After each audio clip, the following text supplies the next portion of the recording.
Alright, what's happening, y'all? It's your boy Rico from Street Scores, and I may finally be coming out with a video before 12 a.m. Finally getting back into the swing of things like I promised, daily uploads. Today's video is taking a look at the Washington football team's entire depth chart of this 90-man roster right now heading into training camp. We're going to analyze it. Do I agree or disagree with a lot of the things going on? Because this is somebody else's depth chart from Hogs Haven. Are there any surprises? We're going to take a look at all of that and more. But first, make sure you subscribe to the channel. Hit the bell next to the subscription button so you get a notification immediately and every time I release a video just like this one moving forward. Like I said, daily uploads. Make sure you also go check out the rest of the channel where I have a whole bunch of videos organized in playlists. I even have a comedy playlist for my funny videos, so be on the lookout for all of that. Stay tuned for the film sessions I'm working on for this rookie class as well. And without further ado, let's get it.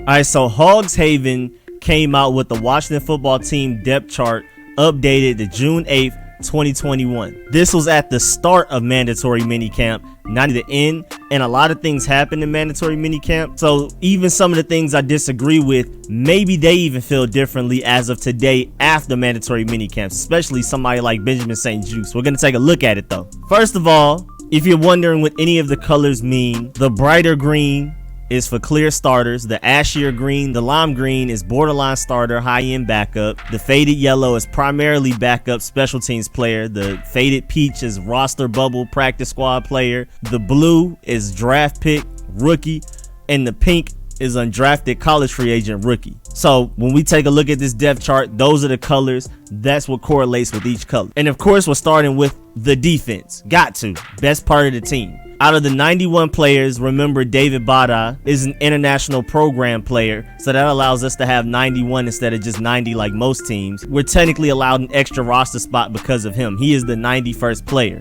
And so we have 45 on offense according to Hogs Haven, 43 on defense, and then the typical 3 specialists. I'm going to start with the best part, the defensive line. Over there, as the right DN on the left side of the screen, you have Chase Young as the clear-cut starter, James Smith-Williams as the backup, and William Bradley King as the drafted rookie as the third string.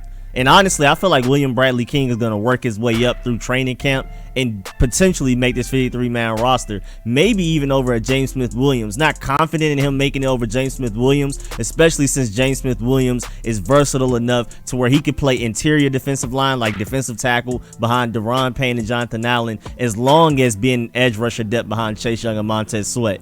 But I do like William Bradley King's talent, and I definitely feel like he has a better chance of making the roster over a Casey Toohill and a Jalen Jokes, which we're about to talk about now. Now on the right side of the screen, the left defensive end spot, you have Montez Sweat starting, Casey Toohill, Jalen Jokes, and Shaka Toney.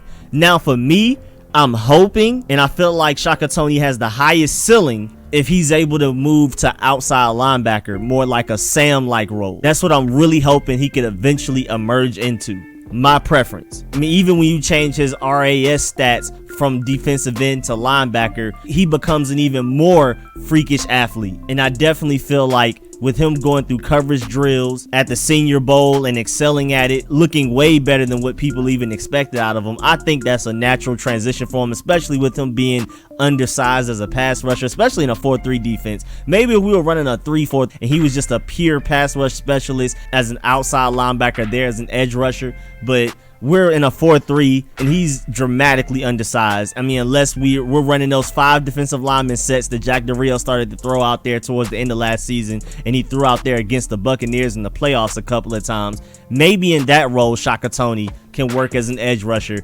But other than that, as a situational pass rusher, there's really not much for him on the line. I prefer him at linebacker. Then you look at the defensive linemen. On the left side of the screen, you have Deron Payne starting, Tim Settle behind him, David Bada, and Daniel Wise. Then on the other defensive tackle spot, you have Jonathan Allen and Matt Ioannidis. Then you have DeVarl Lawrence, who's one of the funniest and most entertaining players on our team, and Gabe Wright. And I agree with the colors. I think Tim Settle, Deron Payne, Matt Ioannidis, and Jonathan Allen are surefire, safe players on this team. We'll see who makes the rest of the roster as far as David Bada, Daniel Wise, DeVaro Lawrence, and Gabe Wright goes. It may only be 1 or 2 spots between those 4 guys. We'll see. Then with the linebackers working from left to right, you have Sam, you have Cole Holcomb starting, Joe Walker is back up, and Jared Norris on the outside looking in. Then Mike, you have John Bostic starting, David Mayo is back up, Justin Phillips is the 3rd string, and then Will, you have Jamin Davis starting, rookie, and Khaleke Hudson is the backup, and Jordan as the 3rd string. And my one thing with this, maybe this is how it is currently, and I'm assuming that's what this article is built on, what it's looking like currently and what it may not look like after training camp and like week 1 once we go down to the 53-man roster. Because I feel like, honestly, if we can, Jamin Davis should start at Mike, and even if he can't, I don't want to see John Bostic on the field much at all. And if anything, we're going to be in nickel most of the time, so we're only really going to have 2 linebackers out there. I'm assuming it's going to be Jamin Davis and Cole Holcomb the majority of the time. But I want to see Khaleke Hudson out on the field as much. Like I already said, I hope Shaka Toney can emerge as a great Sam linebacker, like a more athletic Anthony Barr. So for me, I prefer John Bostic to be depth, maybe David Mayo as a dependable run stopper as depth, but I want to see Cole Holcomb, Jamin Davis, and Khaleke Hudson out there at the same time if we're throwing 3 linebackers out there, and Shaka Toney to be worked in as often as possible as well. But that all depends on if Jamin Davis can step up as a starting Mike linebacker and call the defense, be the quarterback of the defense, because that's really all John Bostic has to offer. He's not great in coverage. He's not great in run stopping. He's not a great block shedder. He doesn't work well in traffic. Really, right now, the only thing he has over every other linebacker on this roster is his ability to call plays for the defense. If Jamin Davis can take that role over, I'm not even gonna lie, John Bostic may not even make the team, and if he does, he's just gonna be a depth piece. It won't have much of a role anyway, because our linebackers have to be able to cover, especially with us running nickel so much and with how dominant the passing game is in today's NFL. John Bostic is pretty much a dinosaur. He's not a terrible player, but again, for what today's NFL needs out of your linebackers, the reason we took Jamin Davis in the 1st round, John Bostic is just not built for that. And then the cornerback spots, all the way on the left side of the screen at the top and all the way to the right side of the screen at the top. You have, starting with the right, William Jackson is going to be our best corner, our number 1 corner. Then they have behind him Danny Johnson, Cole Luke, Jordan Brown, and Lyndon Stevens. And then on the left side, you have Kendall Fuller starting, Greg Stroman as the backup, Benjamin St-Juste is the 3rd string, and then Torrey McTyer. Again, can't be mad at that because this is before mandatory minicamps. I'm pretty sure if they were to redo this after mandatory minicamps heading into training camp, they would probably have Benjamin St-Juste at the very least right behind Kendall Fuller, maybe even starting over Kendall Fuller, and Kendall Fuller moving into the starting slot position over Jimmy Moreland and Darryl Roberts. Because ideally, best case scenario, that is what you want. Well, you want William Jackson as your number 1 corner, you want Benjamin St-Juste as your number 2 outside corner, and Kendall Fuller back into the slot. And then if you're looking at safeties, of course, Cameron Curl is your starting strong safety. Yes, please. Landon Collins is the backup. I mean, I don't even think Landon Collins is going to be healthy to go week 1. Maybe he'll be ready week 1. Maybe he'll be there at training camp. We'll see. Chris Miller, and then Derek Forrest behind Chris Miller. I definitely see Derek Forrest at least being above Chris Miller at the end of the day, because not only was he making plays on the defensive side of the ball so far in the offseason, I mean, he even had a couple of picks, but then he's a great potential special teams player and the true replacement to like a Troy Apke, who, if he makes the team, is purely because of how great of a special teams player he is. They may just choose a Derek Forrest over him, give you the same special teams impact, but also has the potential to play at least some on the defensive side of the ball, because right now we can't find a spot for Troy Apke to play on Sundays outside of special teams. Oh, speaking of special teams, James Smith-Williams also is a great special teams contributor. A lot of the coaches rave about him, so he's definitely a strong candidate to making this team. I mean, he's pretty much as safe as it gets out of a backup player for any position on this defense. And then at free safety, you have Bobby McCain starting. Yes, please. Of course. Jeremy Reeves is the backup. I like that. Definitely a lot of potential there. Him and Cameron Crowe have great chemistry together.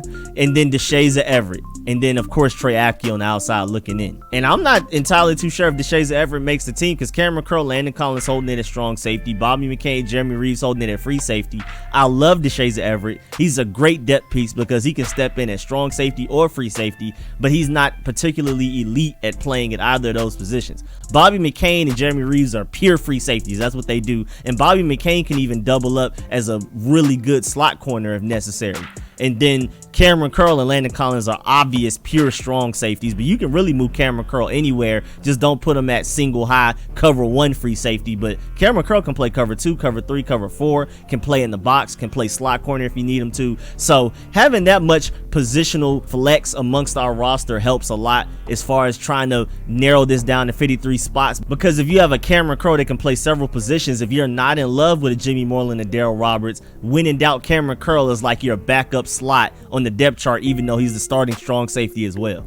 We'll see though. Then moving on to the offense, 45 players. Starting from the left on the offensive line, going to the right. Starting left tackle, you have Charles Leno. That makes a lot of sense. Then the backups are David Steinmetz and Rick Leonard. Then your starting left guard, Wes Schweitzer, with Eric Flowers as the backup. Not too surprised about that, just off of the fact that even though Eric Flowers may be a better guard, it may end up the starter by the time week 1 comes. But right now, Wes Schweitzer played for us and started for us a lot of last year, and he knows the system. He already knows Scott Turner's offense. He knows how Rivera likes things. So I'm not surprised that Wes Schweitzer is over Eric Flowers right now. And when in doubt, Brandon Sheriff, I'm not expecting him to play a full 16-game season. So maybe you kick Wes Schweitzer to right guard if Brandon Sheriff gets hurt and Eric Flowers starts at left guard. We'll see. Then, of course, Chase Roulier is the starting center with Keith Ishmael, who can play both center and guard as the backup center. That makes a lot of sense. Brandon Sheriff, of course, is the starting right guard with Sadiq Charles behind him. Wes Martin, obviously, on the outside looking in with how bad he looked last season. And then Samuel Cosme potentially is your starting right tackle. I'm hearing that he's impressing a lot in camp, and he may be ready to start at right tackle as of week 1. And then you have Cornelius Lucas as your backup swing tackle, and then David Sharp on the outside looking in, of course. And then this receiver group is probably where most of the controversy comes in right now. You have Terry McLaurin, obviously, is your number 1. De'Ami Brown right behind him. Isaiah Wright as your 3rd string X receiver. Then on the other outside, all the way to the right, you have Curtis Samuel as your starting receiver on the outside. Cam Sims is the backup to him. Kelvin Harmon behind him, and Antonio Gandy Golden behind him. And I agree. Out of all of these receivers, Isaiah Wright is probably the least likely to make the team. That's why he's red. That's why Antonio Gandy Golden is yellow, and Kelvin Harmon and Cam Sims are green. I pretty much agree with that. And then for the slot, you have Adam Humphries as your projected starter. Steven Sims is your second. DeAndre Carter, who's really brought in here to be a pure special teams returner for punt and kickoffs. And then Dax Milne as the 4th string. I don't see that staying like that too long. I think Dax Milne is definitely right behind Adam Humphries, and he may even be able to surpass Adam Humphries. It's already reported by John Comm that this organization loves Dax Milne, and they're hoping to groom him into being our starting slot receiver of the future. And Nate Kaxer likes him as a returner as well. So don't be surprised if Dax Milne ends up becoming the starting slot receiver, and maybe Adam Humphries either doesn't make the team or he's the backup. And then, of course, tight end, you have Logan Thomas, number 1. John Bates, obviously, at number 2. I'm surprised to see Deion Yelder as the 3rd, because if anything, I thought Ricky Seals-Jones would be the 3rd, and then maybe even Samus Reyes as the 4th. And then, of course, Tamarick Hemingway and Tyrone Swoops are on the outside looking in. I hope Samus Reyes can eventually emerge as the 3rd, at the very least 4th tight end by the time 53-man roster cuts happen, because they're already giving him red zone work, and he's already way ahead of schedule. But he's also not NFL ready to play week 1 yet. But he's definitely ahead of schedule. He's already looking like a fairly reliable red zone target. I mean, he has great hands. Even when a pass is inaccurate, he's able to reach out and grab it with one hand and tiptoe inbounds right before he goes out of the back of the end zone. I mean, again, he's already ahead of schedule, but he's not quite over Ricky Seals-Jones yet. And apparently he's not over Deion Yelder yet. And then at running back, you have Antonio Gibson as the starter, of course. Then Peyton Barber as the backup, Lamar Miller as the backup behind him, and then Jared Patterson 4th. I'm surprised by that. I think by the time we get to week 1, I'm hoping, I'm not necessarily sure if I think this will happen, but I'm hoping Jared Patterson is good enough to dethrone Peyton Barber as the 2nd, get a lot of the carries running back. Because you already see over there under quarterback, J.D. McKissick is your 1/3 down back. Peyton Barber is your 3rd and 1, 4th and 1 goal line situation. type of running back, but I think Jared Patterson is a great backup to Antonio Gibson to get the majority and the bulk of the carries. But as of right now, Hogs Haven has him as the 4th, but we'll see. The coaches are already raving about Jared Patterson. I mean, even Randy Jordan said, even looking at film before they brought him into the team, they didn't expect him to be this natural of a passer. So if he can be an every down back, just like Antonio Gibson, can contribute in the run and pass game, I definitely see Jared Patterson being the backup to Antonio Gibson. Again, third down back is separate. I agree with Hogs Haven there, where J.D. McKissic is just the one lone third down back. And then quarterback, as of right now, of course, Ryan Fitzpatrick is number 1. Taylor Heineke is the backup. Kyle Allen is third string, and Steven Montez is 4th. Honestly, if Rivera actually for real keeps his word and allows this to be a true, open, 100% fair quarterback competition where every quarterback works with the number 1 offense against the number 1 defense, I think Taylor Heineke will end up taking this number 1 QB spot, the starter for week 1.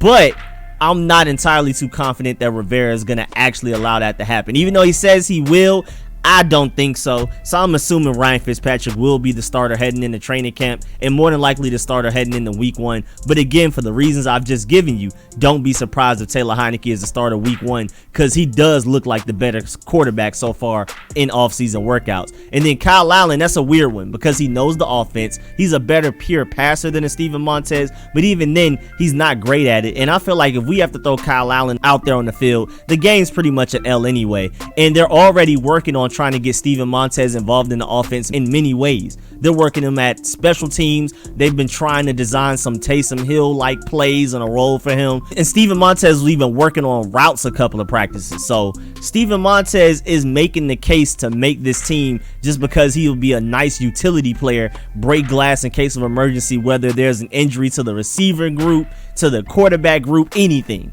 And again, they've been working on designing a Taysom Hill-like role for him as well. So that may increase his chances of making the team over Kyle Allen. As of today, if the 53-man roster were to be cut today, I definitely see Kyle Allen making it over Steven Montez, but you never know. Throughout training camp, keep an eye on Steven Montez versus Kyle Allen, along with Taylor Heineke versus Ryan Fitzpatrick, because there's only going to be 3 spots more than likely. And Steven Montez, through training camp, if he impresses enough at being such a versatile guy that can play receiver, Taysom Hill-like role, play on special teams, that may be enough to carve out a role and dethrone Kyle Allen as that third quarterback on roster. Because again, I mean, even Logan Thomas, when in doubt, your starting tight end could play some quarterback if you need to. We'll see. And then, of course, special teams, you see it at the bottom left. Tress Way, your starting punter. Dustin Hopkins, your starting field goal kicker. And Cameron Cheeseman as your new long snapper. But yeah, man, that's about it right there. I'm very excited about training camps. This is a very interesting depth chart. Again, Hogs Haven put this out before mandatory minicamps even started. So of course there are a couple of incorrect projections there, like a Benjamin St-Juste is emerging right now. That's probably the most notable one. Again, I want to give them the benefit of the doubt and I want to credit them, because I feel like if they were to come out with another depth chart after mandatory minicamps, they would have corrected a lot of the things I disagree with. And again, maybe I'm wrong. Maybe I'm wrong about a lot of things and maybe they're right. Who knows? But I definitely feel like if they were to come out with another depth chart today, I would agree with a lot more of their projections than I did today with this one that came out before mandatory minicamp. But yeah, man, definitely get in the comment section. Let me know how you feel about everything discussed in this video. What is your depth chart? You can give your exact depth chart projections right now in the comment section. All 91 players if you want to. Or you can just do a 53-man roster one if you want. I will be in the comment section reading and replying. And also, please like this video if you liked it, if you learned anything. And like I said in the intro, right before the intro, please subscribe to the channel. Hit the bell next to the subscription button so you get a notification every time I release an informative video just like this one. Be on the lookout for these rookie film sessions I'm coming out with. We don't have training camp until late July, so I have plenty of time to work on them and to start getting those out to y'all as soon as possible. And as always, man, I really appreciate all of the support, man. Big time. Big shouts out to everybody that donates to the channel. Shouts out to all of my sponsors, especially my Pro Bowl sponsors whose names you see scrolling on the screen right now, man. Big shouts out, a special shouts out to my one All-Pro sponsor, Jaden. Again, I really appreciate all of y'all, man, for real. Catch y'all later. Daily uploads. I'm out.